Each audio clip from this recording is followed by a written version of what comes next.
चंद्र को काया का रोग किस लिए लगा? रोहिणी पर ध्यान दिया और 26 जो पत्नियां थी उन पर ध्यान नहीं दिया, इसलिए काया का रोग हो गया।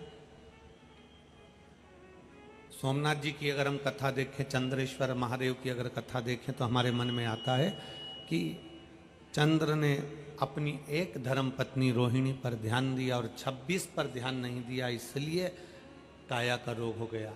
पर शिव महापुराण की कथा कहती है ये कारण नहीं था।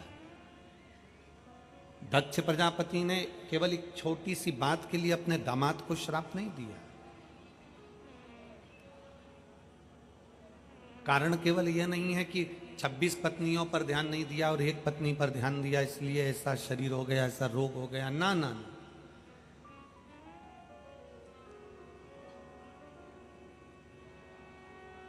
भगवान शंकर कह रहे हैं पार्वती रोग का कारण केवल इतना सा था कि 27 पत्नियों में से एक रोहिणी को चंद्रदेव ज्यादा चाहते थे, 26 को नहीं चाहते थे।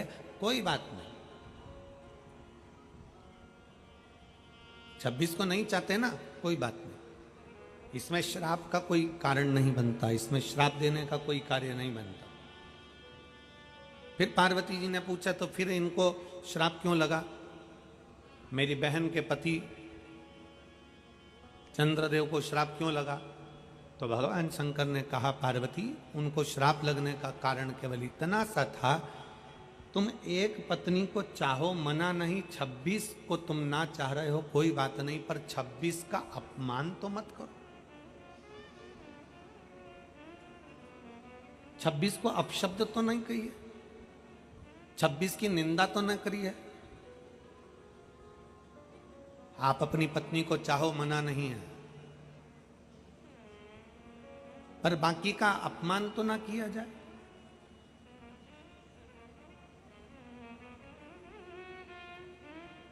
एक सास के जीवन का सबसे बड़ा लक्ष्य होता है उसकी बहू अच्छी आए, पर सास के जीवन का सबसे बड़ा लक्ष्य एक और होता है कि हमारे घर में अगर 4 बेटे हैं, 3 बेटे हैं, 2 बेटे हैं, 5 बेटे हैं और उनकी बहू आ जाए, तो ये सास का लक्ष्य होना चाहिए कि कभी भी मुख से ये ना कहे कि मेरी बड़ी बहू अच्छी है, कि छोटी अच्छी है, कि मंजली अच्छी है, कि संजली अच्छी है।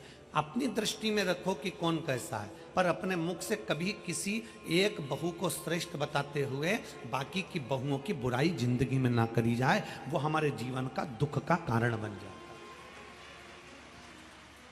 वो हमारे तकलीफ का कारण बन जाए। चंद्रदेव को काया का रोग क्यों हुआ? चंद्रदेव ने अपनी पत्नी रोहिणी को ज्यादा प्रेम करा इसलिए काया का रोग हुआ? नहीं नहीं नहीं, चंद्रदेव को कारण काया का रोग इसलिए हुआ क्योंकि चंद्र 26 जो पत्नियां थी, 27 में तो प्रेम था, 26 पत्नियों का अपमान कर देते थे। 4 लोग बैठे हैं, 4 लोगों में जैसी पत्नी पानी लेकर आई अपमान कर दिया, हर कुछ कह दिया, अपशब्द कह दिए, चिल्ला कर दौड़ दिए, कुछ कहने में आ गया, कुछ बोल दिए। शिव महापुराण की कथा कहती है अगर किसी ने कोई गलती करी है तो उसके कानों में जाकर कहिए कि तुमने ये गलती करी है।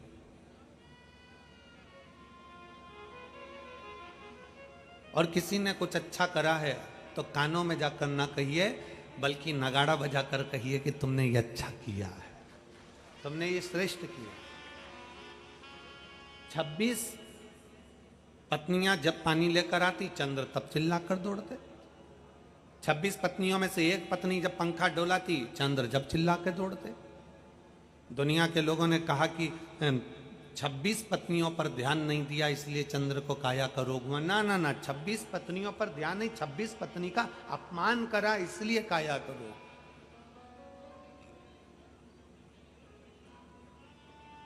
चंद्रदेव सभा में बैठकर हमेशा कहते थे तुम मुझे जानती नहीं हो, मेरी सुंदर काया पर तो दुनिया मोहित हो जाती है, तुम मुझे देखती नहीं हो। और क्या मान करे रे काया, क्या मान करे रे काया का, के काया माटी मिल जाएगी राम भजने। भज ले प्रभु का नाम,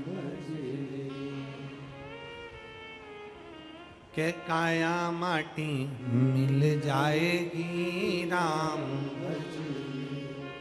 चंद्रदेव अपनी काया का गुणगान करते रहे, मेरी काया ऐसी है, मैं इतना सुंदर हूं, मेरा स्वरूप ऐसा है ना। धन, संपदा, सत्ता और काया, धन, संपदा, सत्ता और काया कभी आपकी नहीं हुई है। थोड़े दिन अगर धन का सुख भोग रहे हो सकता है कि जीवन का क्या पहलू आ जाए, किसने देखा, इसलिए मर्यादित शब्द होना चाहिए। काया बहुत सुंदर है, बचपन में सुंदर है, जवानी में सुंदर है, अधेड़ी आएगी तो वो काया भी आपको लगेगा, बताओ मैं तो कितना सुंदर था, पहले ऐसा था, पहले वैसा था, और काया ऐसी हो गई। सत्ता, आज आपके पास में अच्छा पद है, अच्छी प्रतिष्ठा है, अच्छी कुर्सी है, आप कोई अधिकारी के पद पर बैठे हो, आप कोई मंत्री के पद पर बैठे हो, आप कोई अध्यक्ष उपाध्यक्ष के पद पर बैठे हो, आपके पास में सत्ता है, आप कभी मालूम पड़ा विधायक बनकर बैठ गए, कभी सांसद बनकर बैठ गए, कभी कुछ बनकर बैठ गए, कभी कुछ बनकर बैठ गए, आपके पास सत्ता है। और इसके पहले किसी और के पास थी, उसके पहले किसी और के पास थी। जीवन का क्या ठिकाना है, कब किसके पास पहुंचे।